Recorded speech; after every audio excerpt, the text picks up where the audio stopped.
All right.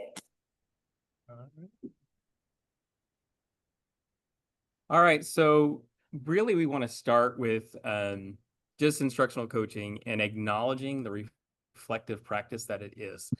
And so when we think about how we support our teachers and collaborate alongside them, um, most of you, I think, looking at like your responses, it looks like several of you are instructional coaches.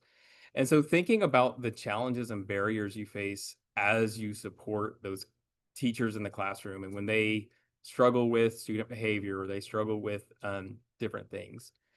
And so I want you to take a moment because it is a reflective practice. So I want you to take a moment and reflect about those barriers that you often come across when supporting your teachers. And here in a second, we might have some of you guys share out as well. But also, I want you to be thinking about when you see success in a teacher and their growth. So what practice do you think that they have impact or has impacted their growth the most? Give you a second, kind of think on that. And when Tony asks these questions, feel free to think about them on your own. Just do a silent reflection. Feel free to do them, talk about them openly in the chat. That's totally fine as well. In fact, we would love to see that Absolutely. visually. So any of these little moments of question, feel free to pop those answers in the chat and then we can use them as a discussion point later on. And even if you're even more brave, if you want to unmute and tell us about something Oh, that you've yeah. seen in your practice, we would love to hear that as well. Sometimes I like to just call on Joe, just to keep to keep her moving. Marcy, would you like to share verbally? Sure. Okay. One of the biggest barriers we have at our middle schools in our county, it's right now just the middle schools, but I have a feeling it may become our elementary and our high school as well, is there's two coaches at each of our middle schools. And those coaches are also teaching. So more than half of our day we're kind of locked into a classroom. So being able to get out and do coaching cycles and to have time to sit down with the teachers and go observe them and give them feedback and collaborate a little bit on some growth issues. It's very difficult because of the way that our schedule is.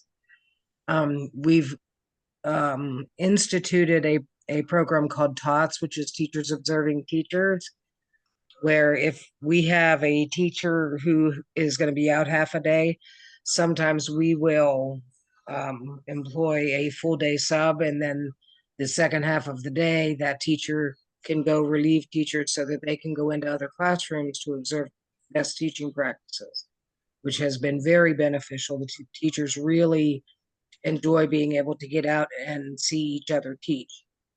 I think that has probably been the most impactful that we have done to date in terms of facilitating growth, especially with our beginning teachers or struggling teachers.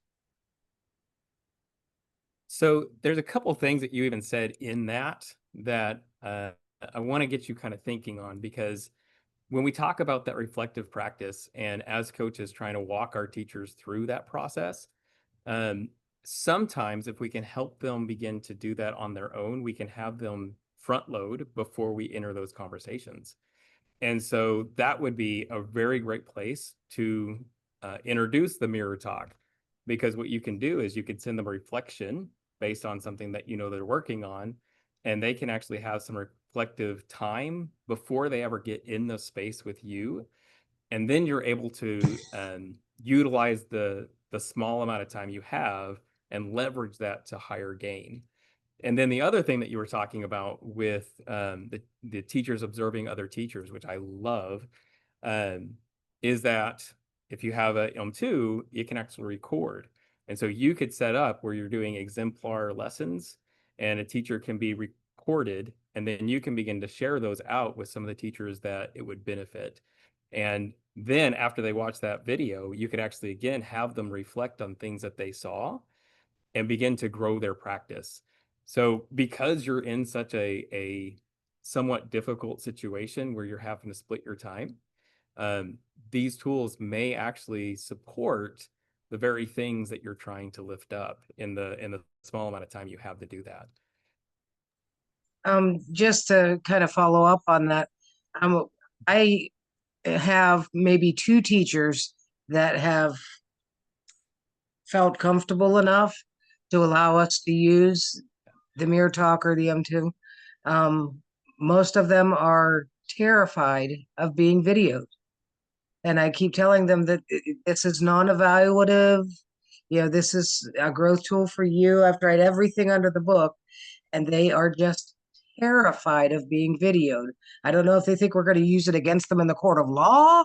I don't know what, but that's one of the big downfalls. The same 2 or 3 teachers are using it, and we're seeing growth in those teachers. And I try to share that with the other people that are reluctant, but getting them to go in front of that, it's rough.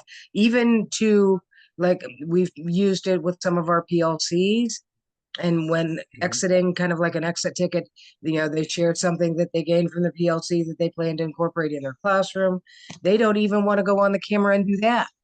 So any insight you can give to get people to buy in and feel comfortable with it, I am all for.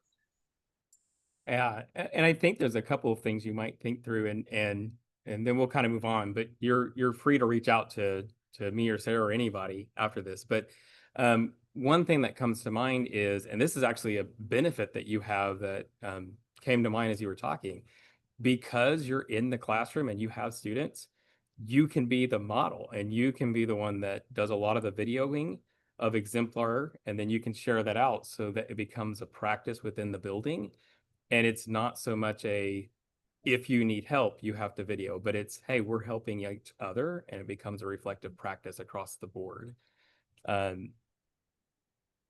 So that would be at least a place maybe that we get to start. How do we build that as a culture? Because I think that is it's intimidating to have a video sitting there watching and feel like it's maybe a gotcha. And it's about reflection and growth. So having that mind shift. Absolutely. So on that note, one of the things that we think about as instructional coaches is our job is to really support our teachers in their growth as they begin to work with students and those things. But what I found when I switched over into coaching from teaching is that I was running so fast and so hard, and I was helping this teacher and this teacher and this teacher and this teacher, and I was helping them with their reflective practice. And what I noticed is my reflective practice began to suffer because I was pouring in so much to others that I wasn't giving myself that time to sit back and reflect. And that was how I grew as a teacher the most. It's actually where my swivel journey started. Was I was a swivel user when it was just the swivel bots, and I kept asking for feedback from my administrators, and I didn't have a coach in the building. So it was literally just, when you come observe me, tell me the things. And I would get these great reviews and, hey, you're doing all these things right, but I need to know what I can grow with. And that's where the videoing of myself and watching myself began to take my teaching to the next level.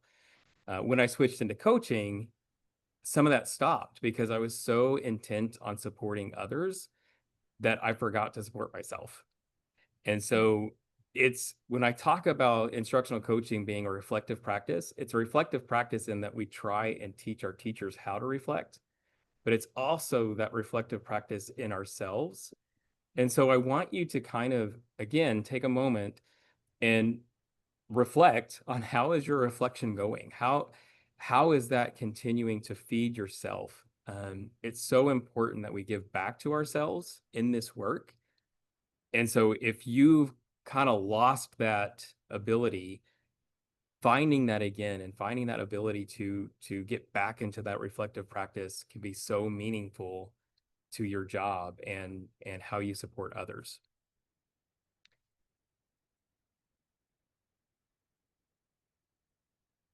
So want to look at the metacognitive process, right, with learning. And there's 4 different levels to it. We'll kind of briefly touch on these. I don't want to spend a whole lot of time, but it's kind of important as we think about our own growth, as we think about the growth of our teachers. And again, this is kind of high flying, but the 4 levels are either tacit, aware, strategic, and reflective. And that tacit learning is a lot of times maybe with our new teachers, right? So they're coming to us, there's so much being thrown at them that it's hard for them to even process all the things. And so they're unfamiliar maybe with that process about thinking and reflecting and those things. And so oftentimes we can get stuck, and it's not just new teachers, it can affect us too, but we can get stuck in being unaware of our own strengths, our own weaknesses. We're not sure what strategies to use here, what strategies to use there, which again is why a coach is so powerful with a person like that, because we can begin to say, hey, have you thought about this? Or have you thought about that? Aware is that you have, it's kind of like that next level, right? So you have people that begin to say, okay, I have some familiarity. I'm kind of aware of maybe some of the reasons I'm doing things. Some things I just do because it felt right at the time. And there's not as much intentionality behind some choices that they're making or some teaching moves and those things. And then they might be aware of their weaknesses and strengths, but they're not even sure maybe how to fix them or what strategies to employ or any of things of those things. And then strategic, if you're thinking about it almost, so I'm a standards-based grading guy, and if you're thinking about it in levels 1, 2, 3, 4, that's where like, hey, I'm familiar, I understand this, I'm doing it. Most of the time I do really well. I implement stuff at a fairly good rate. But where we want people to move to, and with ourselves, our teachers, is that reflective stage. And that's where we're very familiar with our own metacognitive processes. We're very conscious and intentional with how we think through things. And so instead of, and we'll probably get into this a little bit here in a minute, a little deeper, but instead of just thinking, man, that was a bad lesson and the kids just didn't get it, we go back and say, well, why? What were some moves that I did that maybe brought up some confusion with the students? What were some things that wasn't clear, maybe? And so it's that intentionality that brings that reflection instead of, oh, that just didn't go well. Okay, well, you're reflecting on the fact that it didn't go well, but now let's go to that next level and reflect on the why and how can we change things? Because that's where that comes to implementation, where it can be really effective. And so, and then even with like when you think about deeper levels, it comes with that monitoring, right? So we're reflecting, we're monitoring, we're adjusting, we're reflecting, we're monitoring, we're adjusting. And so that it's really where some growth comes from. And so I give you that kind of levels to give us a place to continue to go deeper in this subject. So when you think about how fast pace coaching is at times, and it feels like, again, especially if you're one coach in a building. So when I was an instructional coach, there was only me. I had 70, well, it was about 60 teachers, I think, that I was supporting in the building. And there were 35 of them were emergency certified teachers. So the need for me was great. And I was just going here, going there, going everywhere. And so when we're in that moment and we're just going so fast, as an instructional coach, what metacognitive level do you find yourself operating most? Is it one of these tacit things where it's, I don't even have time to think, so I'm just going from one thing, or is it more aware, strategic, reflective? And again, feel free to answer in the chat or even unmute and share out if you feel vulnerable enough. What's your experience like? I would think in that situation, you're mostly it's tacit. You're just getting one from one task to the other, and you may be more strategic with the teachers who are more receptive. Those are the ones that you Right. feel more engaged with. I've And definitely been there, maybe not with as many as you, my goodness. But yes, it was yes. a lot. Now I will say something. You just exactly spoke to something that we want to go to, right? Because a lot of times we feed in the same energy we're getting. And so if we have a really reflective educator, we tend to also bring a really reflective stance. And so a lot of times, depending on where things are with each individual teacher, we could pivot between one and another. And so going off of that great point is, what does it look like when you collaborate with teachers that are at these different levels? And what kind of support or what kind of change in your actions and in how you approach things do you begin to see? So let's say you had a really tacit educator, and either it's because they're new or maybe they feel burnt out or whatever reason. The reason really doesn't matter, but you're approaching a tacit educator that's really not aware of why they're doing things and all those things. How would you approach that educator?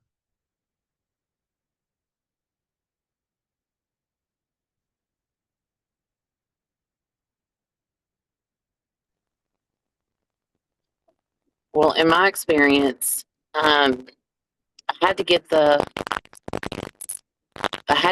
to stop thinking that I was looking at them and we were looking at the product that the students were producing. So really honing in on student work versus what instruction looked like. Sometimes, like, let's just look at what were the outcomes from this lesson. What did you feel good about? And then how did they do then? And so from there, what instructional moves could you make to maybe improve the output that the students, the work product the students produce? Yeah. And so even I think you're exactly kind of shifting away from it being like on them, about them, or whatever, but allowing them to see, well, let's look at an end product. Let's look at something else. That it almost takes that emotion away.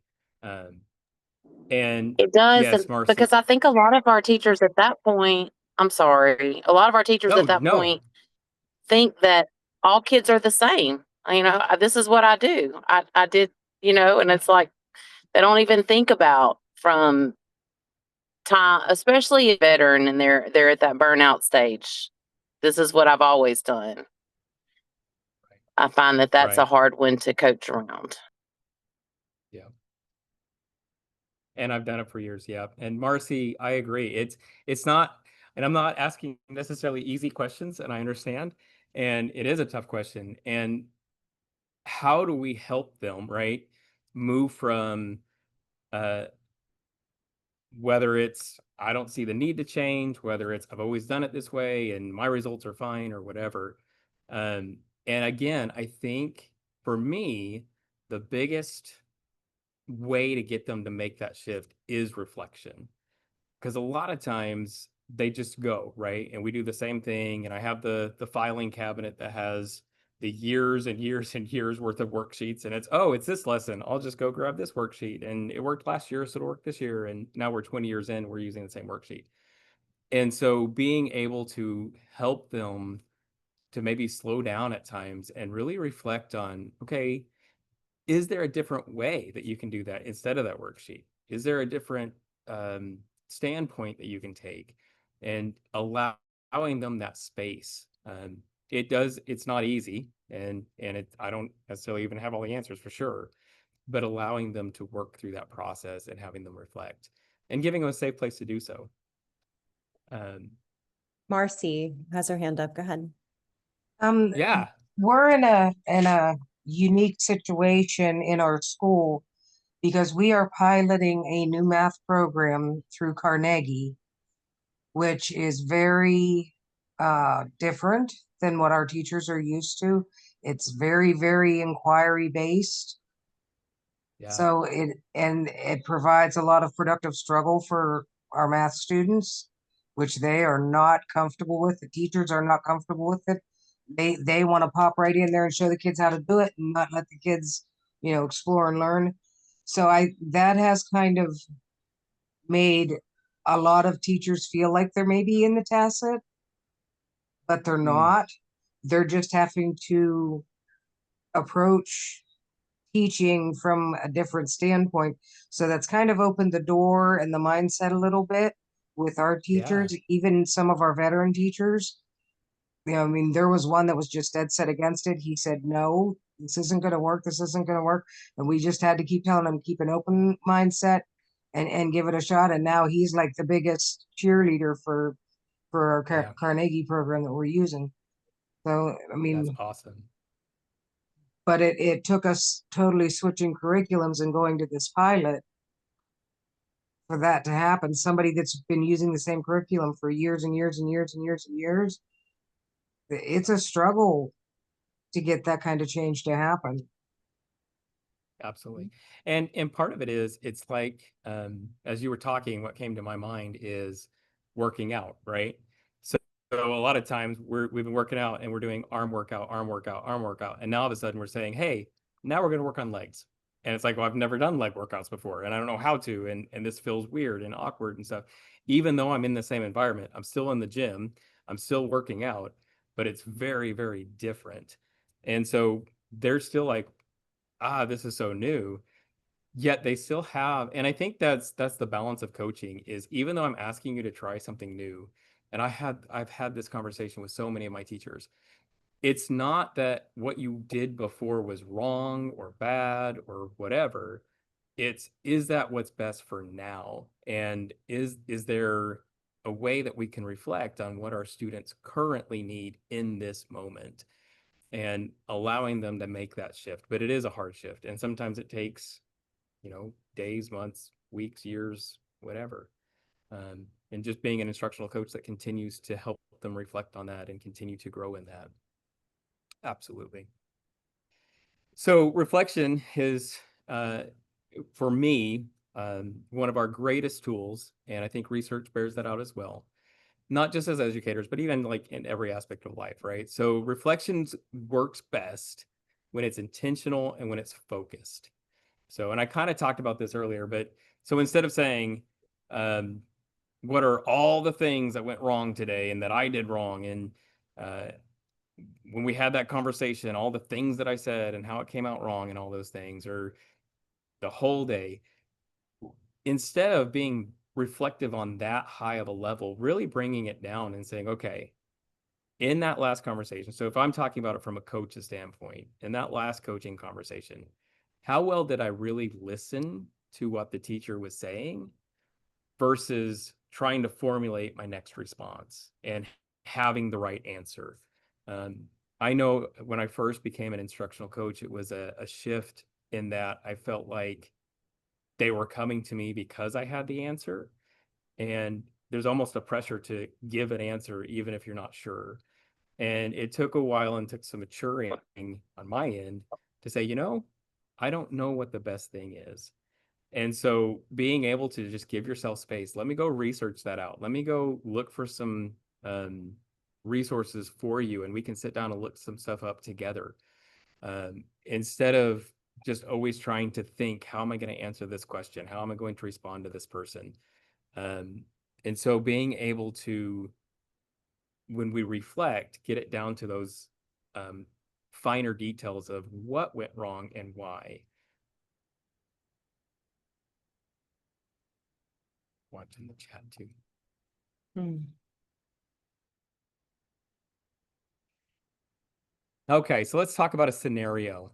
So the teacher approached you for support and they expressed the following. So this is what they came up with. They were like, I don't think my students achieved today's learning target. It seemed like they found the activity very confusing and they left, more confused than not.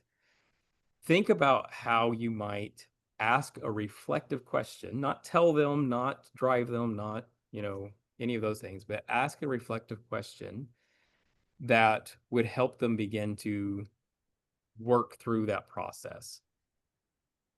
And you can pick one.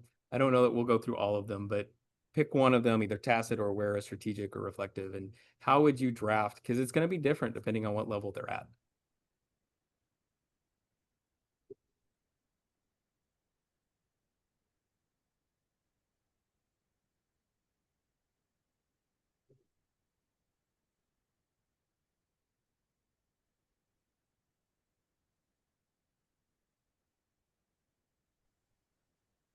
So I jumped in a little late, but I feel like the first thing I would be asking them is asking the teachers, what was the goal of the lesson?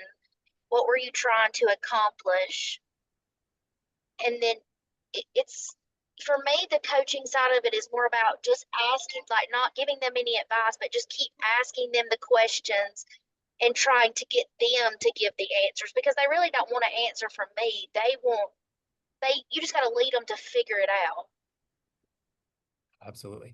And I love that question, because a lot of times it's, what was the end goal and what were we really trying to get to, right? Because sometimes we get lost in all the other things, and oh, this is really cool activity. Okay, did that activity actually teach to what the end goal was?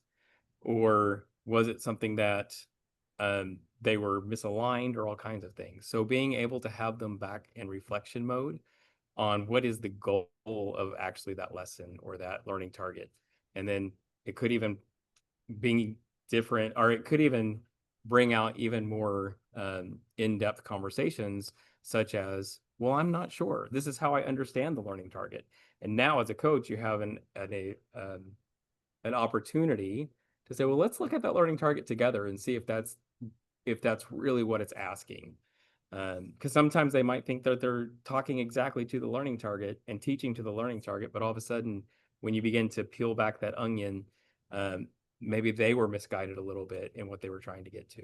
And again, especially, I think a lot about our emergency certified teachers and our new teachers.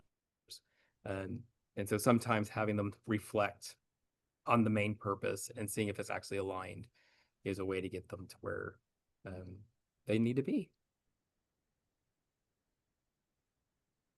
Okay, so let's talk a little bit about our friend M2 and mirror talk. So when I think about my experience as a coach, and it sounds like some of you are in the same place, it can be a very lonely walk, because you're like balancing, right? So you're not an administrator, so you're not, in that group. You're not a teacher, although some of you have teaching duties, but when you step into that coaching role, you're not really a teacher, you're not an administrator. And so it's one of those things that sometimes you don't have a PLC. I was the only coach in the building, so it wasn't like I go talk to myself in a corner and then people think I'm strange because I'm having conversations with myself. And so having a thought partner,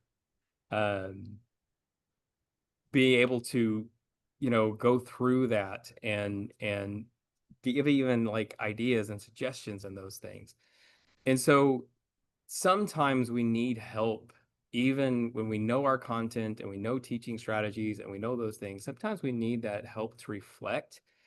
And that's where I find the power of collaboration through M2 and Mirror Talk to be so helpful, because it almost, and I don't like the word force, but I'm going to use it because I can't think of a better one, but it almost forces you to slow down and actually have that reflective practice where I'm not having to just go and make all these, quick decisions. So being able to slow down and actually think through. And so it's almost like that collaboration partner. It's almost like having a PLC. And so just having somebody else there, quote unquote, somebody, to have other ideas and have other reflections and go through those things with me was always so powerful. So this is an example of, and just some screenshots of how that might look as a coach. So these are not real scenarios, but I asked M2, I said, so I have a teacher, and so this in the white is what I said, in the purple is what M2 said. So if you haven't seen kind of the interface, that's what it looks like. So these are my words, this is M2's words. And so I have a teacher who's come struggling with students. They're not learning from their activities they're providing in class. And so that was the scenario used. And so M2 said, well, it sounds like this teacher could benefit from support in a few areas. First, understanding how to assess effectiveness of their activities by looking at student outcomes. Second, developing their metacognitive skills to reflect and adapt their teaching strategies. And so even if, as a coach, I look at that and say, well, I don't know if that's exactly right, it's now engaged oh, that reminds me, I could try this strategy or I could try that strategy. Because sometimes we're just so, um, poured out. We pour ourselves out on others so often that sometimes it's like, I don't have anything else to give. I need somebody to help pour into me so that I'm ready now to pour into somebody else. And that can be the power of that reflection tool, and just having somebody like him too, to even collaborate alongside. And then I had a follow-up question, like, what strategies would you suggest to start this teacher? And so student feedback, and it gave some other ideas to get my mind in gear and to help me reflect on those things. So reflection is such a powerful tool. I think that's one of the best things that coaches can do, is get their teachers reflecting and guiding them to become a reflective educator themselves. Whether or not I'm there or not, having them being able to reflect is such a powerful thing, because it helps them grow. And then that idea that reflection is key to everyone's growth, our growth, our students' growth. And that's a whole nother topic that we could talk about, is now that as coaches, we're reflecting and our teachers are reflecting, have students begin reflecting, and students using mirror talk, and students interacting and having those conversations is a whole nother level of reflection that can be very beneficial as you begin to walk more in reflection. And so Marcy just has her hand up, so I have a question. In looking at the actual mirror 2 stuff that you showed there, so you use this not just as a tool for the teachers. When you have a teacher that comes to you, you put that into mirror and it gives you those suggestions to take back to your teachers? Yes, that's how I used it, just for that. So because of so I'm basically a department of one. It's me. And so there's times when there's a situation or a problem or something that I need to be able to kind of reflect. And actually now I'm a department of 2, so I want to be fair. But there's times when, like, my cohort can't, she's doing other things, and so we can't work together. Having the ability to utilize them to, and just ask, hey, what are some ideas around this? What are some ideas around that? And being able to just hear something, especially if I'm brain locked and I just can't think myself. I've used it that way. I've used it in PLCs with teachers, where if they get stuck and they're starting to go around and around and they can't think of other activities, let's ask him too what it thinks. And then it can generate some, hey, have you tried this activity or this activity or that activity? And then all of a sudden the brainstorm in the room begins to get more energized. Oh, I remember doing that, a couple years ago. And so, yeah, there's all kinds of different utilization tools that you can think beyond just with a teacher. Absolutely.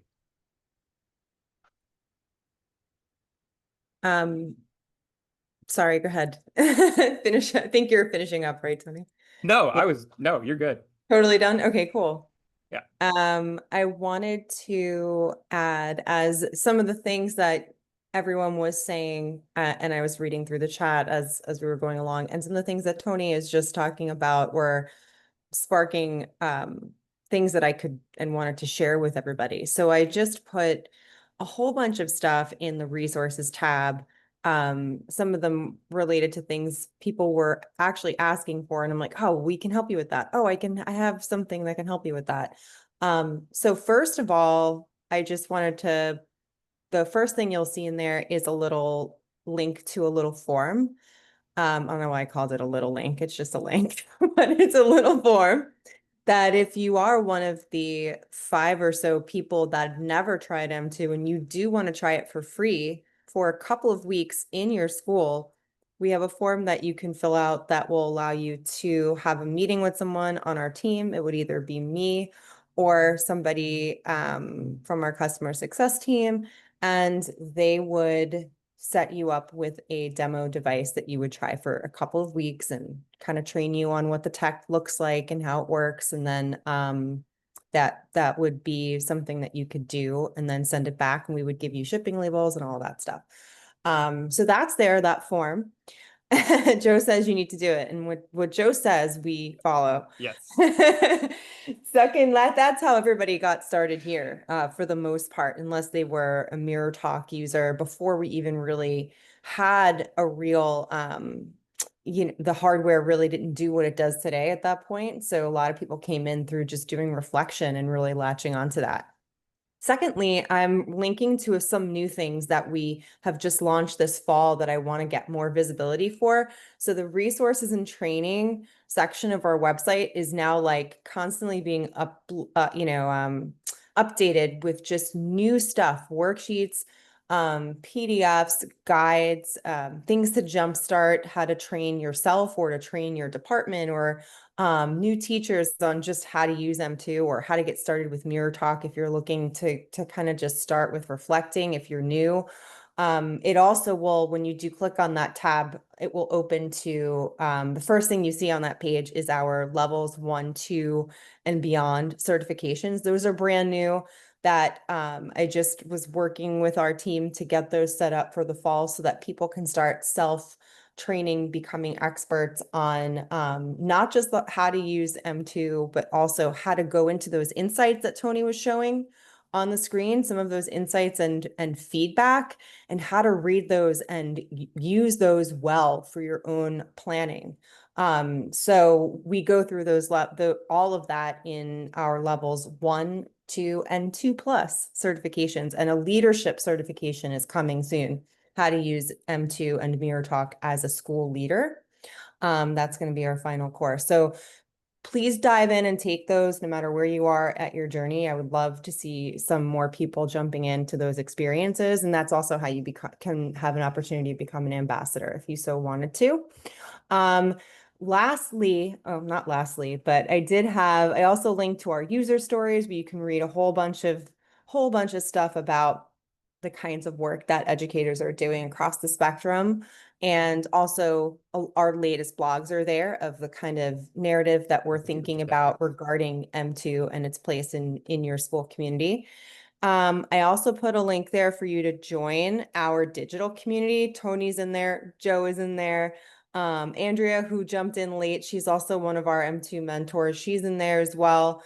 It's a small community right now, but it's mostly people who are using M2 and looking for ways to engage with other educators and with our team. So we're doing some cool stuff in there. So if you are currently a user and want to jump in and meet some new people, then please come in and do that. And I'd love to introduce you to some others. And then the very last thing, lastly, inspired by the conversation in this room today, I'm putting something I created pretty much a year ago when I did the very first 30-day reflection challenge with Mirror Talk with like 93 teachers across the country. And we reflected every day for 30 days last October and November. And from that launched a few versions of the challenge that could help people introduce reflection to their teachers or even just one other person in their school. So many people loved reflecting every day with Mirror Talk, and they were like mentally changed by it, where I would get them reaching out to me saying, how can I get other people in my school to jump into this with me? Like, they look at me like I'm crazy. Like, they don't want to reflect on their own, which I heard people echoing comments like that today as we were talking. So I created a version of that challenge that instead of 30 days is 7, but then you could adjust it to be as many days as you wanted. And kind of getting people to see it as a challenge. Can I do something for myself that I mainly am seeing? It's not for anyone else to see every day for 7 days. Can I do that? Can we do it together as a department, as a group, as a PLC? And support each other in that practice. That's the way I would think about it. So I put that document there. If you wanted to talk to me about how to implement that more fully or work on that, so happy to talk about that stuff. I still think it's powerful. So I'm going to stop talking. That's it for me. Thanks, Tony, for this amazing opportunity I love how you framed everything as just that simple idea of taking time for our own reflection and learning how to take that practice and bring it to the teachers that we work with, and then eventually the students that we work with. So we become a reflective community. And all of these tools are here to support that practice as well. Thanks, Joe. This was fun. Thanks everybody for participating. I love like the mixture. Sometimes we get bogged down by so many digital events these Yeah. days, but I love when people have a mixture of verbally participating, but also we can type our answers in and we're all kind of, you know, connecting and supporting each other with the same goal. So one more time, my email is sarah@swivel.com. Tony put his in there. And yeah, feel free to jump into the digital community and join. You can see us all in there and ask us questions and give us ideas if you want. We're all here for you.